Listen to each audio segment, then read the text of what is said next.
Welcome to Climate Watch. I'm Ben Tracy. The impacts of climate change are increasingly dramatic and devastating. Record-breaking heat, wildfires, floods, and droughts are getting more extreme as the planet warms. We'll take you to one of the nation's largest reservoirs, Lake Powell, which is rapidly shrinking due to a 22-year-long megadrought in the west.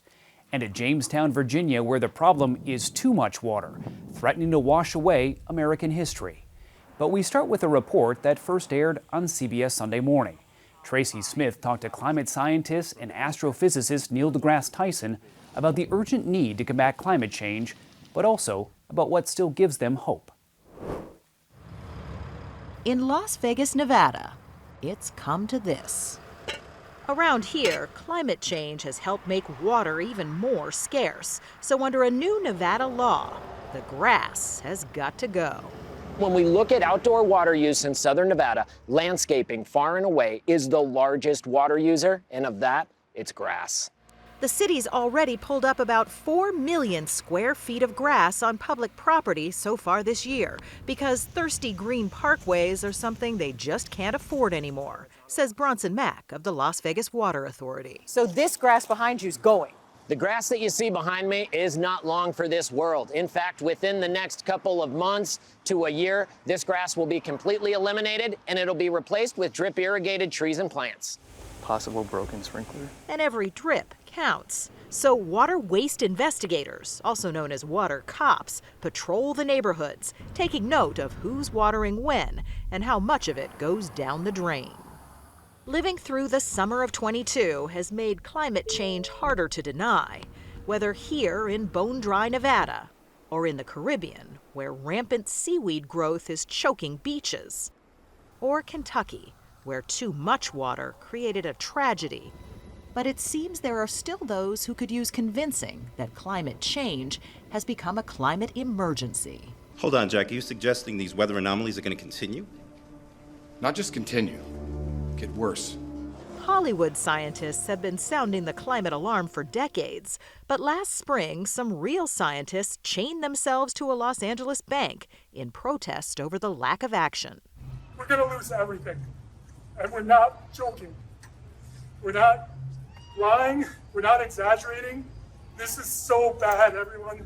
So do you feel like you're sitting on all this science and you're trying to share it with the world and no one's listening? That's exactly how I feel, yes. How did you get into climate? Peter Kalmus, a NASA scientist and father of two, says that we should be scared to death about the climate right now. I think that if your house is on fire, you get the adrenaline, you get the panic, and that saves your life because you get out of the house and you put the fire out. And that's, so you want people to freak out about I do this. want people to freak out. Yeah, I don't think people are freaking out enough. There's not enough public urgency over this.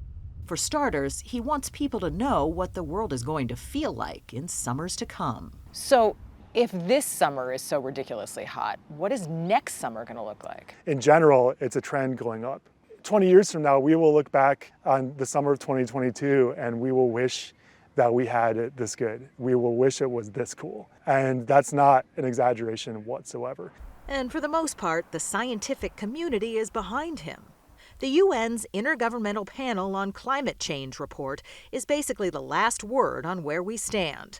And that word is grim, says report lead author Sarah Birch. Tell me the bad news coming out of this report. The bad news from the Intergovernmental Panel on Climate Change is that we are not on track currently to limit warming to less than 2 degrees. And this is that limit that we've set that scientists have told us is important because it helps us to avoid the worst impacts of climate change.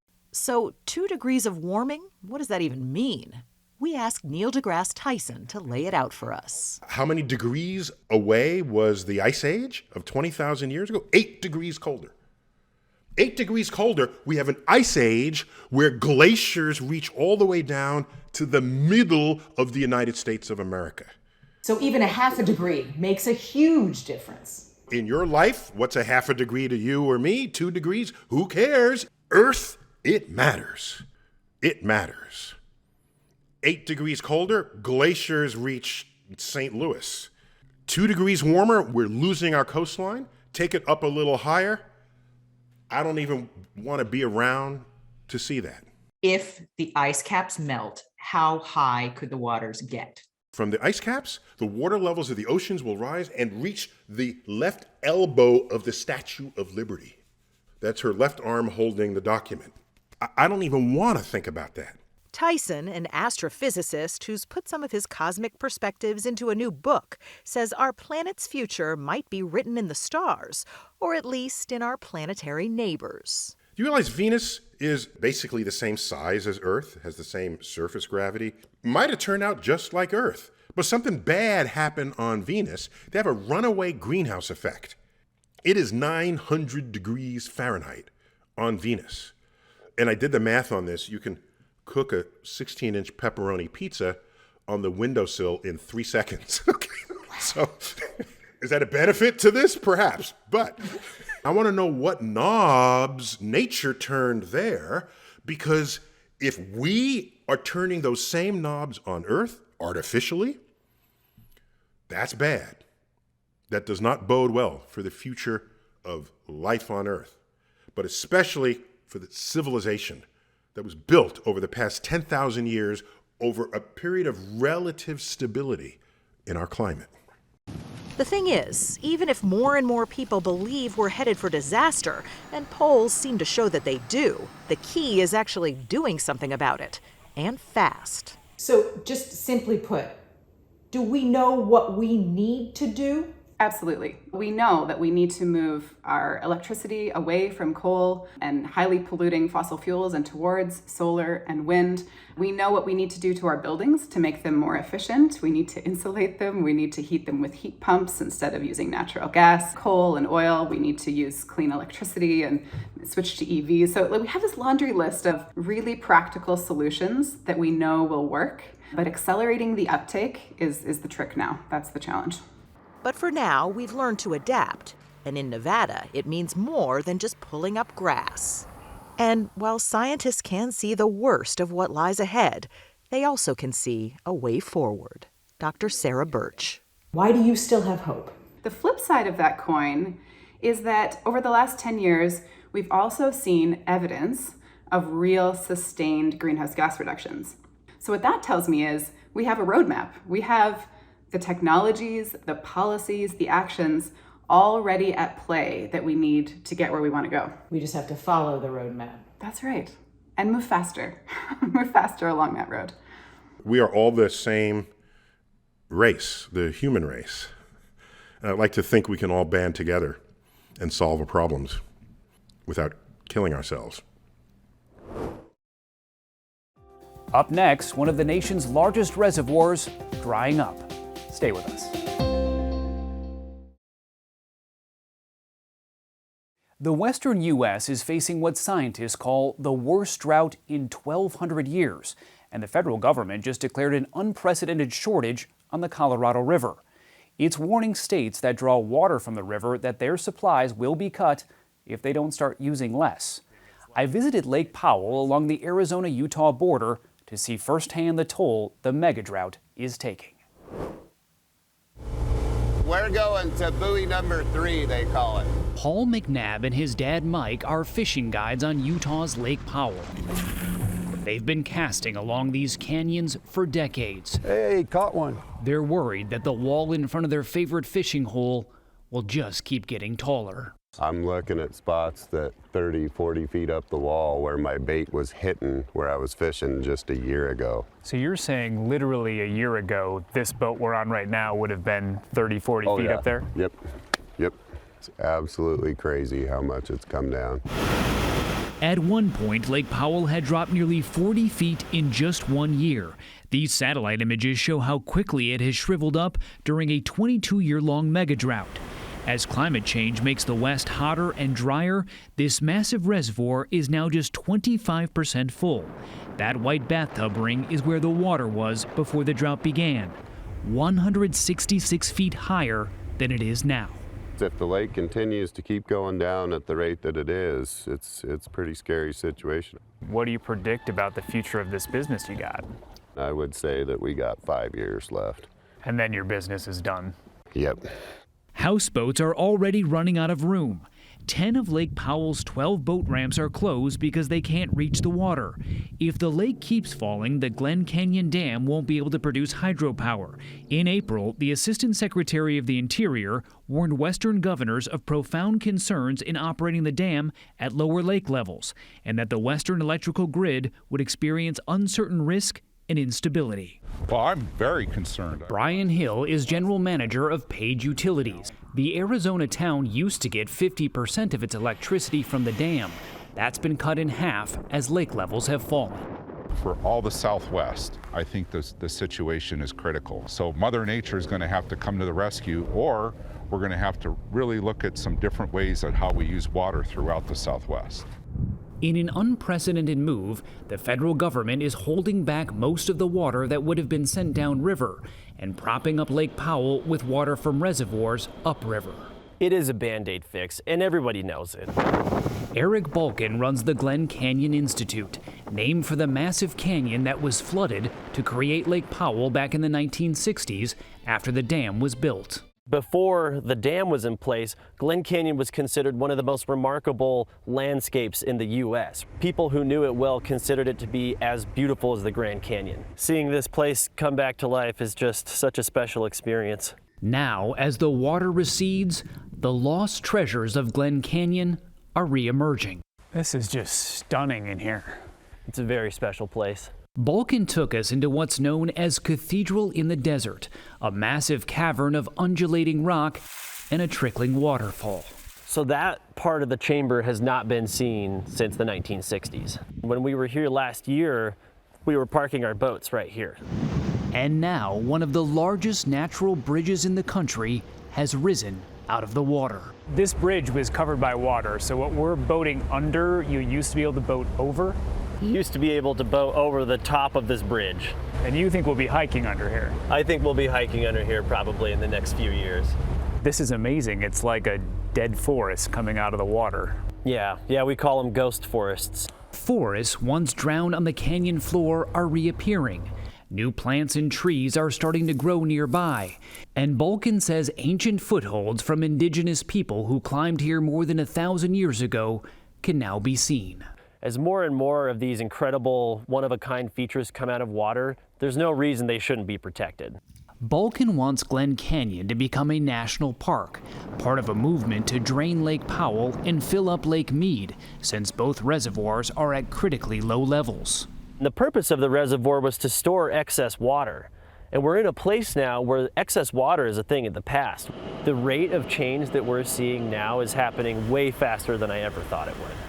Which is startling in some ways, but it also gives me a lot of hope because we're seeing so much come back. Because right now, this is both a reservoir on life support and a lost canyon being reborn. As you just saw, a rapidly receding Lake Powell could mean the Glen Canyon Dam can no longer produce hydropower for millions of people in 6 states. Up next, our partners at the Weather Channel give a rare glimpse inside the massive dam.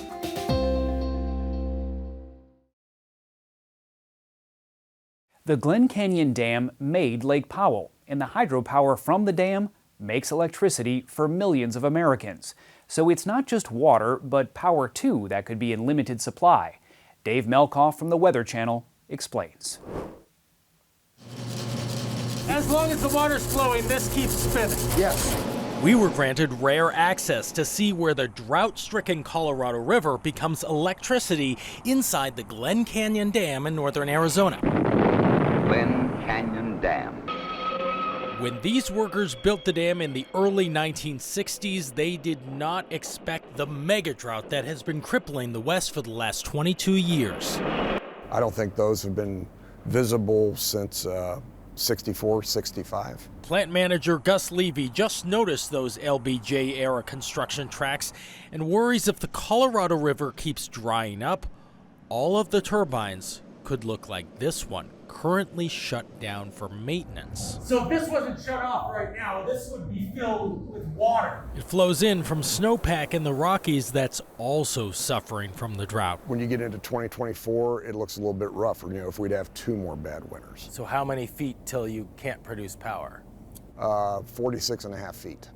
Less than 50 feet. That's correct. Are you worried about that? We've been concerned about it for some time. In other words, Lake Powell behind the dam is now less than 50 feet above the spot where water can pass through. If it drops below that point, the power plant shuts down. And a coalition of environmental groups just released a report that says Glen Canyon Dam was never built for water levels this low. They warn it could actually stop critical water from moving on through Arizona, Nevada, California, and northern Mexico. With that in mind, federal engineers were here at Glen Canyon Dam coming up with worst-case scenario plans. Gus tells us they have 8 solutions to move the Colorado River. None of them good. Pumping water around, over, or under the dam would all be massive construction projects. Showing the units at 100% speed. If western states don't immediately and drastically cut down on their water usage, there is a very real chance these turbines could spin down to zero. If this green energy plant were to go offline, the rest of the aging and stressed grid would have to immediately pick up extra work. The power companies would have to find and buy more expensive electricity, likely raising bills for millions of people. And there's wild disagreement across the West. One city in Utah, St. George, wants to build a pipeline to pull even more water from the dam. People are just flocking here in droves. The county water manager tells me it's their legal right based on a water pact signed in 1922. How big is the pipe and how far does it have to go? So it has to go approximately over 100 miles, and it's about 60, so you could easily walk through that pipeline. I think there'd be overwhelming resistance to them putting another pipeline in here. It would also cost at least $1.6 billion, while here at the dam they are scrambling for every last drop. They're even borrowing water from a reservoir up in Wyoming and releasing less water towards Las Vegas and Lake Mead about 300 river miles downstream. 40 million people depend on this river for water. And you've said before, it's not doomsday yet. No, but it's certainly a concern. We could sit here and list off all the ways there are to create electricity. You can do that in any number of ways. But there's only one way to get water. It's one of those things that you either have or you don't. At Lake Mead, I'm Dave Malkoff, the Weather Channel.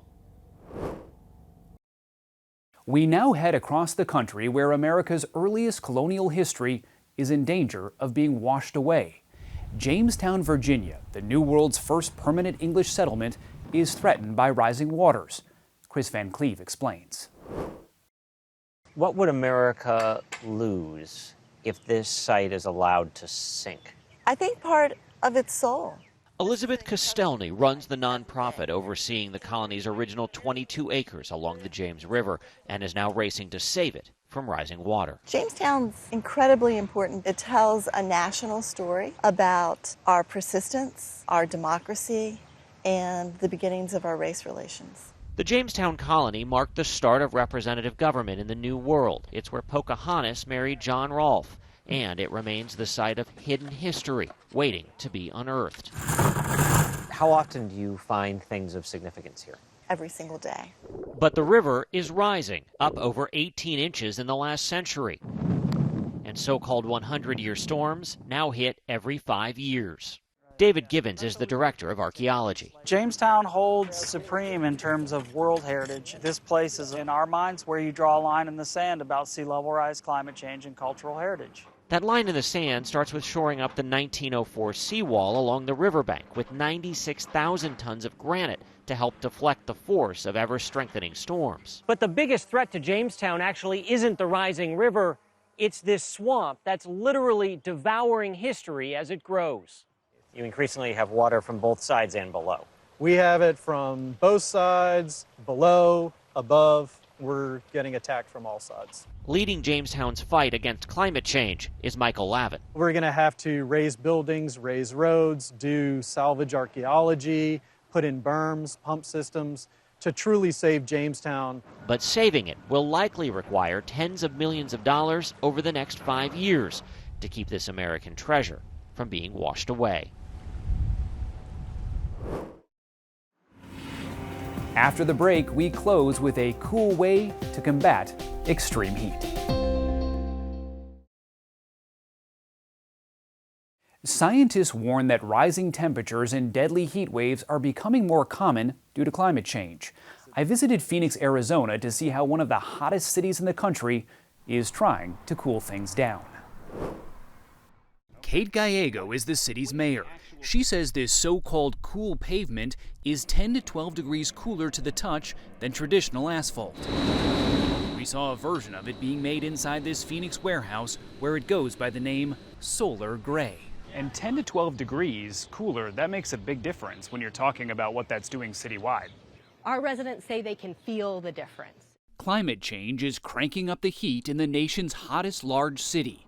2020 was Phoenix's hottest summer ever, with 50 days at or above 110 degrees, and a record 28 nights when the temperature never dropped below 90. We are seeing every summer higher temperatures, both during the day and less cooling overnight.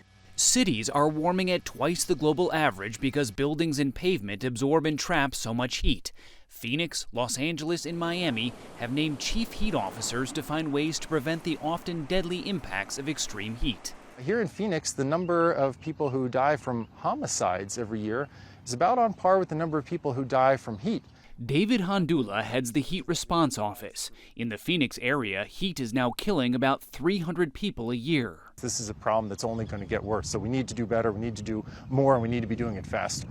The city is creating 100 cool corridors, planting hundreds of trees whose shade can drop the ambient air temperature by about 30 to 40 degrees compared to full sun. Phoenix is also experimenting with reflective roofs and cooling sidewalks. We could wind up with a Phoenix of the future that's cooler than the one we have today, even as global warming continues. And in a warming world, gray could be the new black. For more stories like these and live coverage of breaking news 24/7, stream us right here on CBS News, available across all platforms. Thanks for watching Climate Watch. I'm Ben Tracy.